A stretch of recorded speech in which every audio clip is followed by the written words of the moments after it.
Friends, आज हम अल्कासिब syrup के बारे में बात करेंगे। डॉक्टर यह दवाई किन किन मरीजों को देते हैं, किस फॉर्म में ये दवाई मिलती है, कितनी इसकी डोज देते हैं, कितने समय तक इसको लिया जाता है, लेने के बाद क्या इसके साइड इफ़ेक्ट हो सकते हैं और किन किन मरीजों को ये दवाई नहीं दे सकते, इन सब के बारे में आज हम बात करेंगे। तो चलिए बात करते हैं अल्कासिब सिरप की। अल्कासिब सिरप एक एल्कलाइजर सिरप है जिसमें डाइसोडियम हाइड्रोजन सिट्रेट होता है। डॉक्टर यह दवाई उन मरीजों को देते हैं जिनके पेशाब में इन्फेक्शन होता है, पेशाब रुक रुक कर आता है, पेशाब की थैली एक बार में पूरी तरह खाली नहीं होती, जिनको गुर्दे में पथरी की समस्या है या जिसका यूरिक एसिड ज़्यादा बढ़ जाता है और मरीज को यूरिक एसिड बढ़ने के कारण जोड़ों में दर्द होता है या वहाँ पर गाउट बन जाते हैं, लालिमा आ जाती है, यूरिक एसिड की गांठें बन जाती हैं, उन मरीजों को ये दवाई दी जाती है। जिस व्यक्ति का क्रेटिनिन, सोडियम, पोटासियम बढ़ जाते हैं, उन मरीजों को भी ये दवाई दी जाती है। तो चलिए बात करते हैं कि ये दवाई कैसे ली जाती है। एडल्ट में इसकी बात करें तो यह दवाई एडल्ट को एक दिन में 50 ml तक दे सकते हैं या किसी किसी को जिसका वेट ज़्यादा है उसको 60 ml तक भी दे सकते हैं।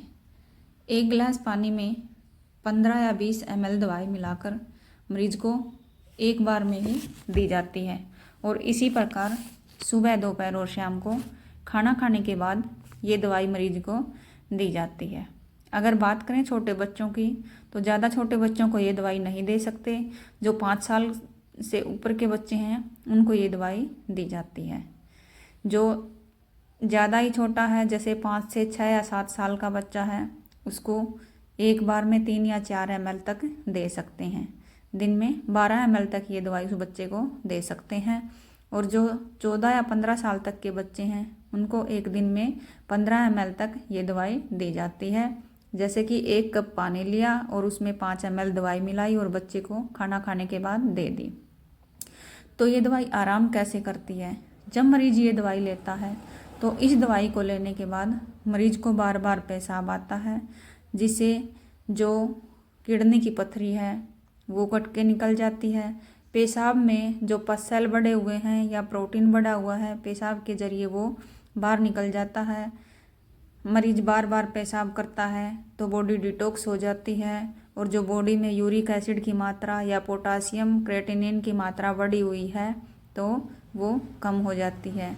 ये एल्कलाइन होता है, इसको लेने के बाद बॉडी में एल्कलाइन की मात्रा बढ़ जाती है तो यूरिक एसिड या एसिड में भी मरीज को आराम मिलता है। जिसको ज़्यादा एसिडिटी बनी हुई हो उस मरीज को इसे लेने के बाद आराम मिलता है।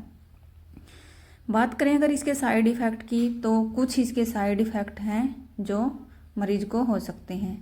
जैसे इसको लेने के बाद मरीज को बार बार पेशाब आता है।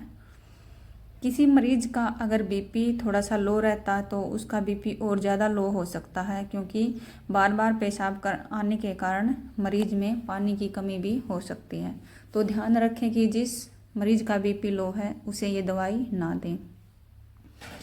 जब व्यक्ति बार बार यूरिन पास करता है तो बॉडी डिटॉक्सिफाई हो जाती है और उसकी बीमारियां कुछ हद तक ठीक हो जाती हैं। इस दवाई को लेना कितने दिन तक है ये मरीज की बीमारी पर ही डिपेंड करता है। जैसे किसी को थोड़ी बहुत परेशानी है, पस सेल बढ़े हुए हैं, तो 4 या 5 दिन तक या 1 हफ्ते तक मरीज को दे सकते हैं।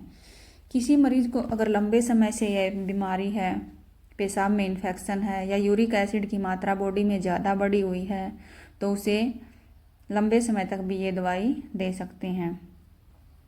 जो दूध पिलाने वाली माताएं हैं या गर्भवती महिलाएं हैं उनको भी ये दवाई दे सकते हैं, लेकिन घर में रखी दवाई ऐसे ही मरीज को नहीं देनी है।